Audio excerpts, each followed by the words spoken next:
House File number 4, it creates a new annual open enrollment period for people ages 65 to 70, but it does come at a cost. This does have a penalty if you use this rule. It's similar to your Medicare Part D penalty, works the same way. Ultimately, what the lawmakers are trying to do, I would think, is help out people that can't get coverage, that want coverage. What it ends up doing is causing everybody to end up paying more. What I would expect in the coming years in the state of Minnesota is higher than average rate increases for people as compared to what we're seeing across the country. It's just going to be higher rates for everybody in the state.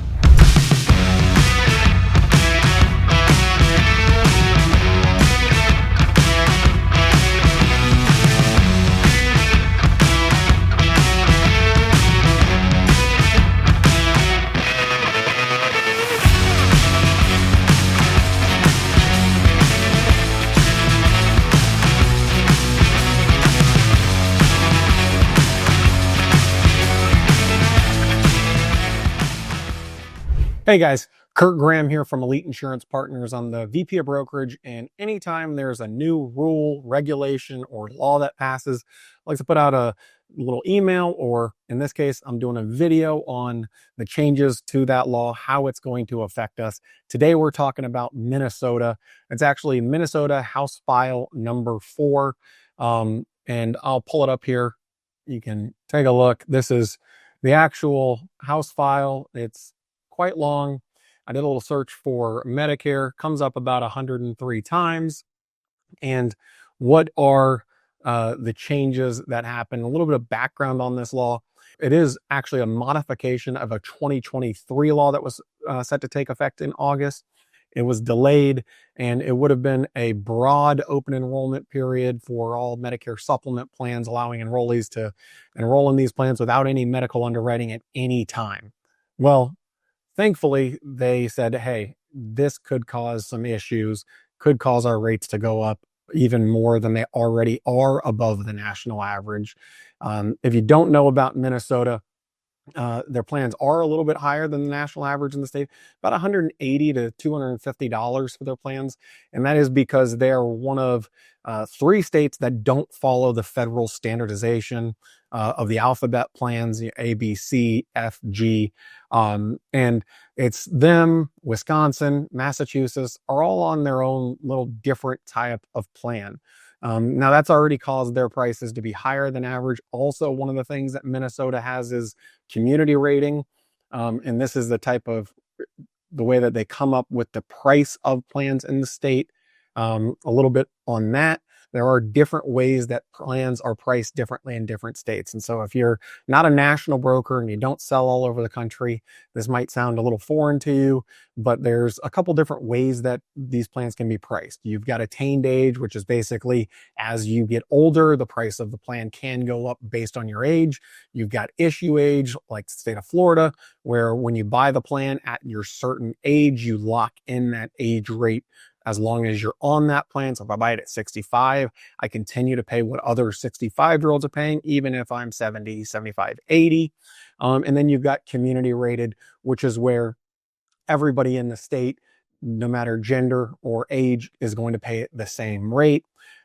There's different benefits to each one of them. One of the things with community rating is what you find is it does adversely affect your younger population. People turning 65 are going to be paying higher on average than normal. As you get older, then you end up paying maybe a little bit lower than you would because you're not paying based on being 85 years old. You're paying what everybody else in the state's paying.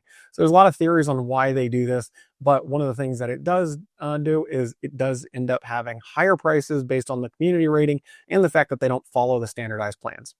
Now let's get back to what we were talking about. House File number 4, what the changes are there. And I'll keep scrolling down on this and I'll come to the section. What it does is it creates a new annual open enrollment period for people ages 65 to 70.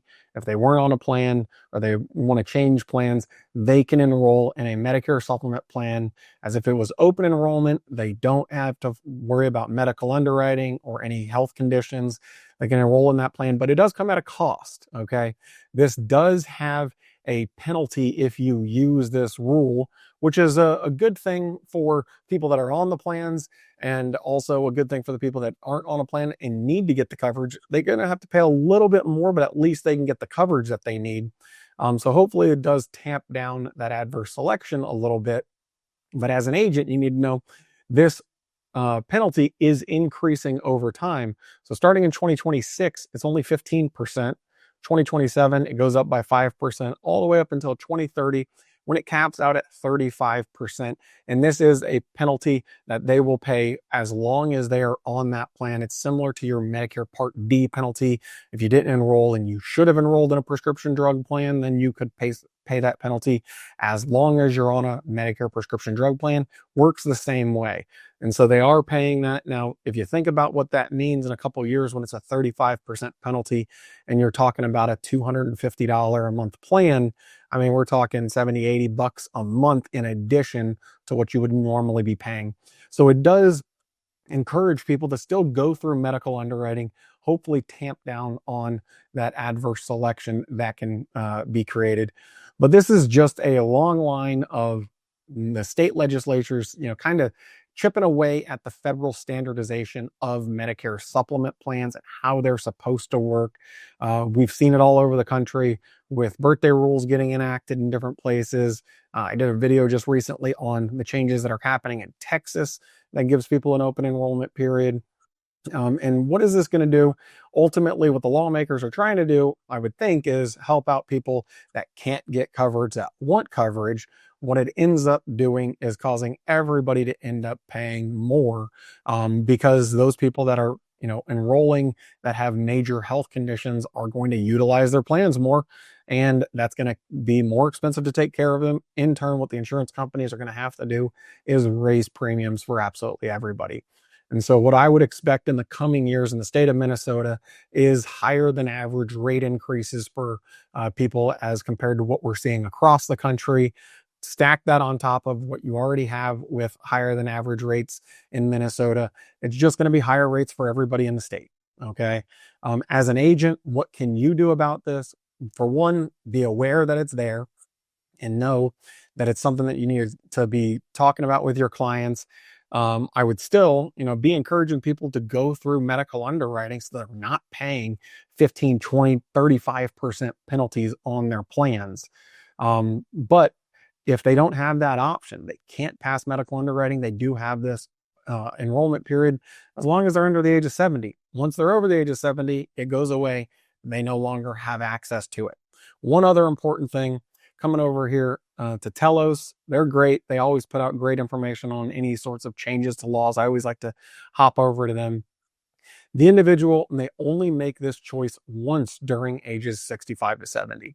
So it's not something where they can keep changing every single year, but it is something that they can utilize that one time, get on it, get coverage. So it would be very important that they pick out a plan that has stable rates. Maybe not the lowest costing plan. This is where, you as the expert, providing advice to your clients, need to know about, loss ratios and such for different plans. All something that you should be looking at and educating your clients on. Once again, it prohibits insurers from pre-existing conditions for treatments. It also does reinstate a notice disclosure from 2022 about pre-existing conditions. There's a few other things in there, like I said, from the text of the House File 4. Medicare's mentioned 103 times. I'll link this in the description.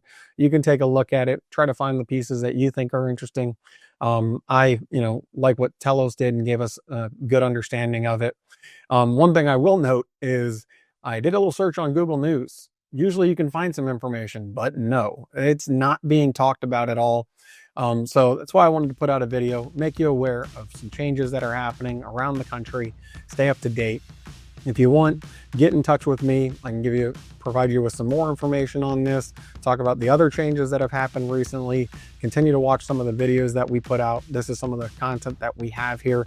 Also, don't be afraid to join our Facebook group, the Insurance Disruptors. There's a link in the description as well to that. Hop on over there. We put this type of content out as well. If you have any questions or anything, I'd love for you to reach out to me, get in touch, and we'll have a conversation. All right, thanks.